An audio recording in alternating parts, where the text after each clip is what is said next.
Hello दोस्तों, नमस्कार and good morning. मैं कुश कुमार सरल एग्जाम के यूट्यूब चैनल पे आपका स्वागत करता हूं। दोस्तों, लेकर आया हूं करंट अफेयर 29/4/2024 से जो संबंधित 10 क्वेश्चन महत्वपूर्ण है, जो आपकी आगामी परीक्षाओं के लिए महत्वपूर्ण है। तो शुरू करते हैं। हम आज का पहला प्रश्न है और क्लास शुरू होने से पहले मैं बता दूं, जो भी मेरे दोस्त इसमें नए जुड़ रहे हैं वो कृपया इस क्लास को ज़्यादा से ज़्यादा शेयर कर दें और नए दोस्त जो मेरे जुड़ रहे हैं चैनल को सब्सक्राइब कर दें। क्लास पसंद आए तो लाइक करना ना भूलें। तो शुरू करते हैं। आज का हमारा पहला प्रश्न है, हाल ही में विश्व पशु चिकित्सा दिवस कब मनाया गया है? तो ऑप्शन है 25 अप्रैल, 26 अप्रैल, 24 अप्रैल या 27 अप्रैल।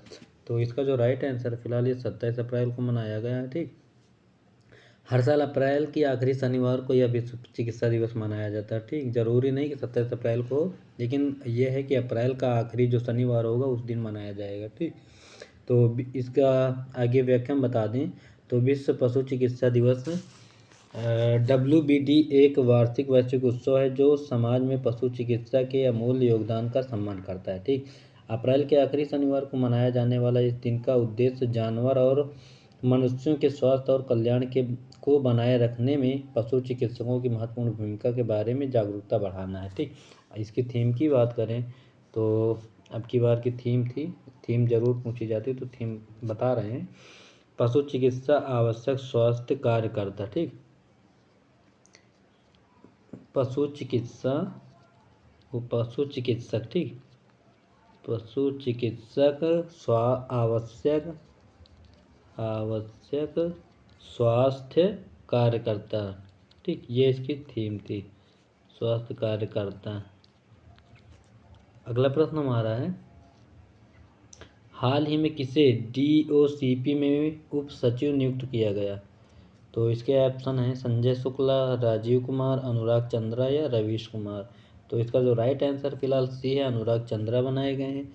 और अगर हम बात करें और भी जो नई नियुक्तियां हुई उनके बारे में बता दें, जैसे भारत पे के हैं CEO, भारत पे के CEO जो बनाए गए हैं फिलहाल नलिन नेगी हैं, नलिन नेगी। ठीक, और बात करें डाक विभाग की सचिव तो वंदिता कौल हैं, और राष्ट्रीय महिला हॉकी कोच जो हैं हरेंद्र सिंह बने, और भारत में OpenAI का पहला कर्मचारी प्रज्ञा मिश्रा।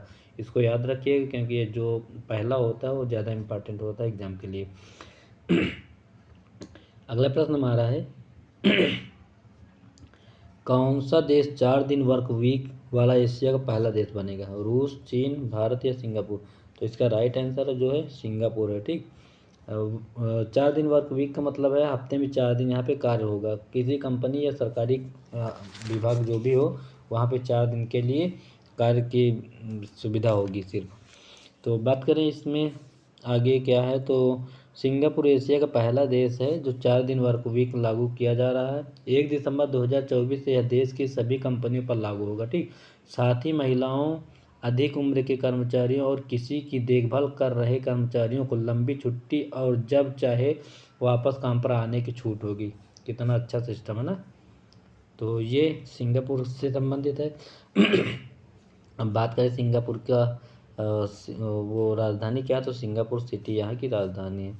अगला प्रश्न हमारा है, पापुआ न्यूगिनी ने भारत के लिए पहला रक्षा सलाहकार किसे नियुक्त किया? नील मोहन, प्रज्ञा मिश्रा, कर्नल एडिसन नेपियो या सुंदर पिचाई। तो इसका जो राइट आंसर है फिलहाल कर्नल एडिसन नेपियो बनाए गए हैं, और सुंदर पिचाई तो आपको पता होगा गूगल के हैं CEO। अगला प्रश्न हमारा है, किस संस्था के द्वारा भारत का सबसे हल्का बुलेट प्रूफ जैकेट तैयार हुआ? इसरो, DRDO, हाल या स्काई रूट। तो DRDO जो है रक्षा अनुसंधान में काम करती है, तो इसी ने फिलहाल बनाया है बुलेट प्रूफ जैकेट। ठीक, अब इसकी बात करें बुलेट प्रूफ जैकेट की क्या खासियत है, तो इसकी टेस्टिंग जो है चंडीगढ़ में की गई है। यह पॉलीमर बेकिंग और मोनोलिथिक सिरेमिक प्लेट से तैयार की गई जैकेट है। ठीक, और इसकी बात करें और इसकी खास बात क्या है, तो 6 स्नाइपर गोलियों भी इसको भेद नहीं सकती है।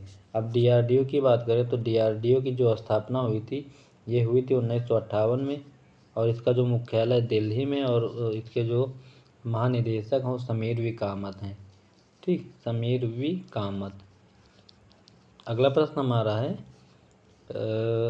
गेपोंग गात हिमनद झील अभी समाचारों में देखी गई, यह किस राज्य से संबंधित है? सिक्किम से है, असम से, उत्तराखंड या हिमाचल प्रदेश।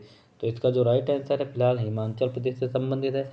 अब बात करें इसकी क्या खासियत है, तो यह सिंधु बेसिन में स्थित है। यह झील जो है 4,068 मीटर ऊंचाई पर है, ठीक। और इसरो ने सैटेलाइट इमेज में गोपोंग घाट ग्लेशियर झील में 1989 से तो 2020 के बीच में 36.49 हेक्टेयर से 101.30 हेक्टेयर का 178% विस्तार देखा है। मतलब इसकी जो लंबाई चौड़ाई है उसमें बढ़ोतरी हो गई है, ठीक। और हर साल झील के आकार में लगभग 1.96 हेक्टेयर की वृद्धि हुई, जो कि खतरे का संकेत है, ठीक। हींग की खेती करने वाला पहला राज्य हिमाचल प्रदेश है, ठीक। अगला प्रश्न हमारा है, अप्रैल 2024 में भारतीय वायुसेना ने बैलिस्टिक मिसाइल क्रिस्टल मैच 2 का सफल परीक्षण कहाँ पर किया? तो अंडमान निकोबार, उड़ीसा, राजस्थान या देहरादून। तो इसका जो सही जवाब है फिलहाल अंडमान निकोबार में किया गया है। अब इसकी बात करें तो इसे रॉक्स के नाम से भी जाना जाता है। यह हवा से प्रक्षेपित मध्य दूरी की बैलिस्टिक मिसाइल है, ठीक। और क्रिस्टल मैच 2 एक एक्टेडेड स्टैंड ऑफ मिसाइल है जो एयर टू सरफेस यानी हवा से ज़मीन पे मार करने में सक्षम है। इसकी मारक क्षमता की बात बताएं तो ये 250 किलोमीटर की रेंज तक मार कर सकती है, ठीक। और अगला प्रश्न हमारा है, वैज्ञानिकों और औद्योगिक अनुसंधान परिषद CSIR ने भारत की सबसे बड़ी जलवायु घड़ी का निर्माण किस स्थान पर किया? दिल्ली में, कोलकाता, उज्जैन या मुंबई में। तो इसका राइट आंसर है फिलहाल दिल्ली में किया गया है इसका उद्घाटन, क्योंकि जो CSIR का मुख्यालय है वहीं दिल्ली में है, इसलिए वहीं पे किया गया है। तो पृथ्वी दिवस के उपलक्ष्य में CSIR ने दिल्ली स्थित अपने मुख्यालय में भारत की सबसे बड़ी जलवायु घड़ी का अनावरण किया है। उद्देश्य इसका हम बता दें तो जलवायु परिवर्तन और इसके प्रतिकूल प्रभावों के बारे में जागरूकता बढ़ाना इसका मुख्य उद्देश्य है, ठीक। अगला प्रश्न हमारा है, भारत की गीता सभरवाल को किस देश में संयुक्त राष्ट्र के स्थानीय समन्वयक नियुक्त किया गया? तो जापान, ब्रिटेन, रूस या इंडोनेशिया। तो इसका जो राइट आंसर है फिलहाल इंडोनेशिया में बनाया गया है। अब संयुक्त राष्ट्र महासचिव एंटोनियो गुटेरेस ने भारत की गीता सभरवाल को इंडोनेशिया में संयुक्त राष्ट्र के स्थानीय समन्वयक के रूप में नियुक्त किया है। अब UN की स्थापना की बात करें, जिसे संयुक्त राष्ट्र संघ कहते हैं, द्वितीय विश्व युद्ध के बाद इसकी स्थापना हुई थी।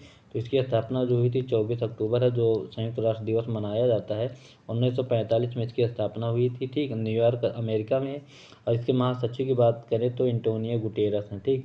गुटेरस इसके जो महान महासचिव हैं गुटेरस, और ये पुर्तगाल के रहने वाले हैं, ठीक, पुर्तगाल के।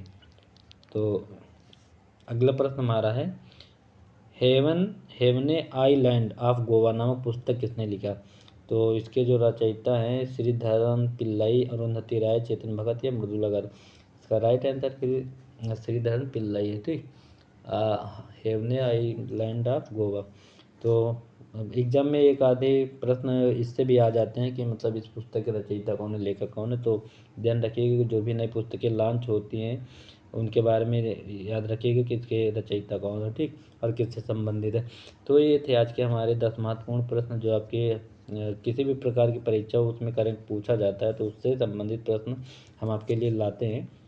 और उम्मीद है कि यह क्लास आपको अच्छी लगी होगी, और लाइक करना ना भूलें। और अगली क्लास हमारी दोपहर के बाद पड़ेगी, जो जूनियर असिस्टेंट और सुपर उसकी समीक्षा अधिकारी की है, उसमें हिंदी संबंधित है, कंप्यूटर और UPGS स्पेशल आते हैं। तो तब तक के लिए थैंक्स, बाय। और सभी लोग मेरे सब्सक्राइब करें चैनल को, ज़्यादा से ज़्यादा इसको बढ़ाएं। बाय सभी को।